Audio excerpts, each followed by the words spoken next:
the shattering of barriers.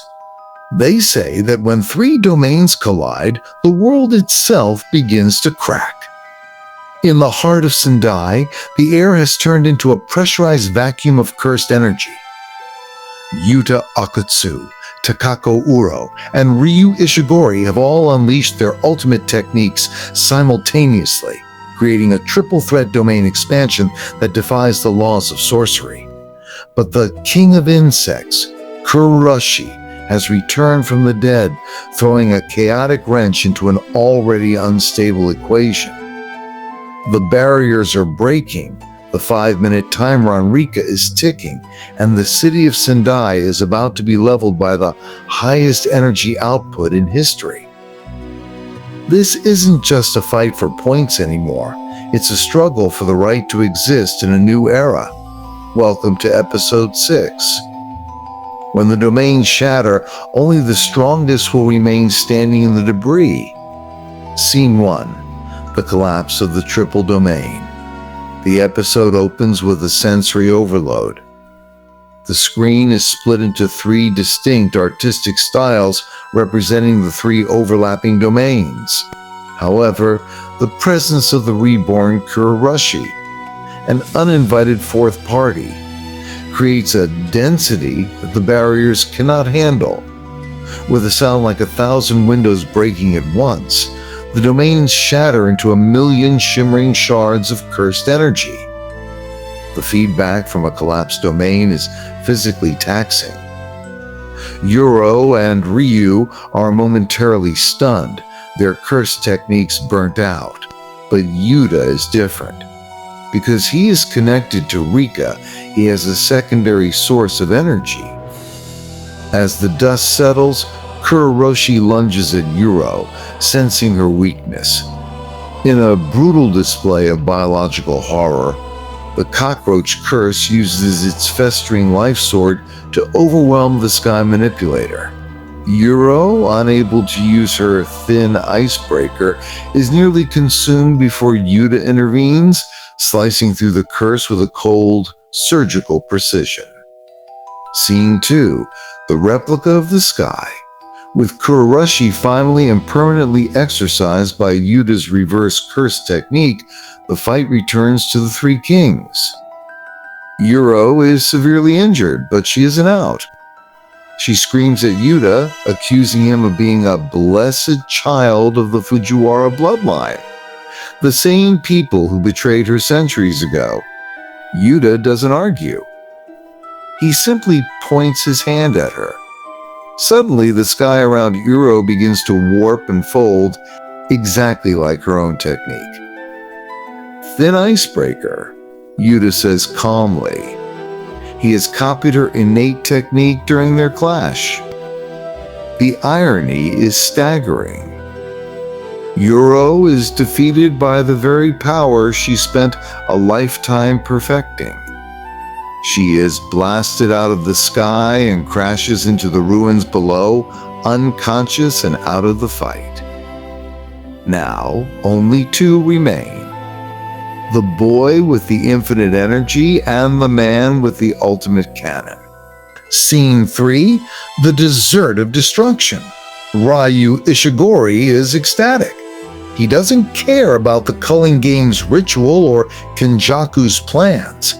He only cares about the appetizer and the main course to him. Yuta Okkotsu is the ultimate dessert he has been waiting for his entire life. Ryu's hair, which acts as a literal cannon, begins to glow with a blinding blue light. Even without his domain, Ryu's cursed energy output doesn't drop.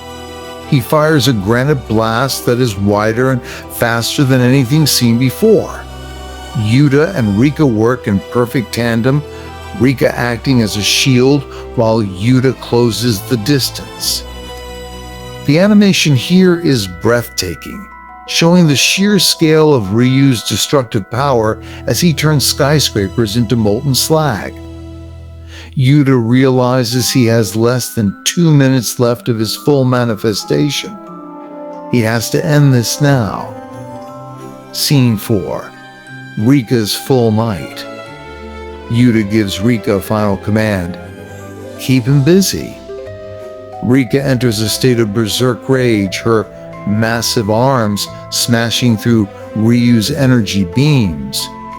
She is a force of pure, unadulterated chaos. Ryu is forced into a hand-to-hand struggle with the Queen of Curses, marveling at her bottomless strength. While Ryu is occupied, Yuta prepares his final move. He isn't just copying techniques anymore, he is combining them. He uses Uro's spatial manipulation to bend the trajectory of Ryu's own energy. As Ryu fires another massive granite blast at Rika, Yuta reaches out and grabs the air itself, twisting the beam 180 degrees. The sky bending technique allows Yuta to redirect the highest output in history back at its source. Scene 5. The final granite blast.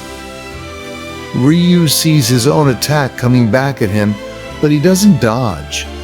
He smiles a wide, toothy grin of pure satisfaction.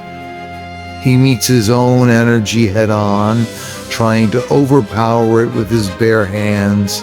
The resulting explosion creates a mushroom cloud of blue fire that can be seen from miles away. The smoke clears to reveal a decimated battlefield. Ryu is standing, but his clothes are scorched, and he is bleeding from every pore. Yuta stands opposite him, his 5-minute connection with Rika finally fading away.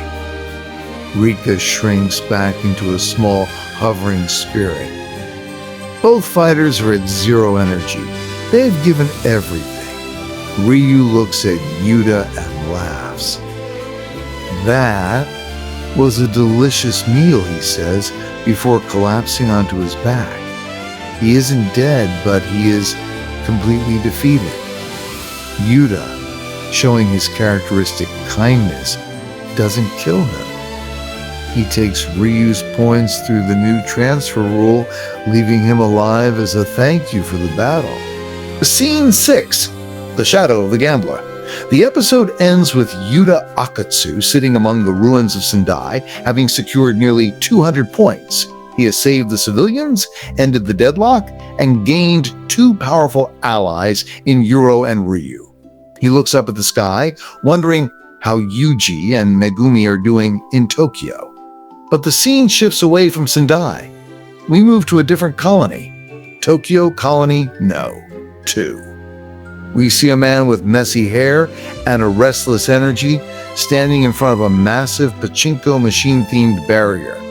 This is Kinji Hakari, the suspended third-year student of Jujutsu High. Beside him is Panda, looking nervous. The fever is rising, Panda. Hakari says, a manic light in his eyes. I can feel the jackpot coming. Across from them, a new figure emerges from the fog. A girl with short hair and a massive electrical charge humming through her body. Her name tag appears on the screen, Hajime Kashimo. Points, 200. She is looking for Sukuna, and she is willing to kill anyone in her way. The episode ends with the sound of a jackpot bell ringing, signaling the start of the most unpredictable fight in the series, the final suspense. The King of Sendai has won, but a god of thunder has appeared. The fever of Hakari. How does Hakari's gambling domain work, and can it stand against the ancient power of Kashimo?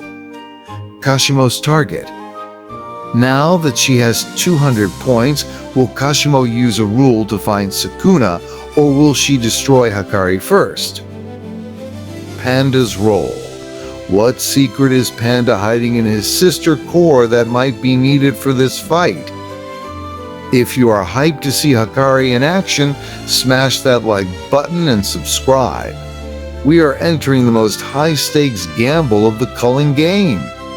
Press the bell icon for episode 7, where the lightning meets the jackpot. Who do you think would win? Yuta at full power or the mysterious Hajime Kashimo? Let us know in the comments.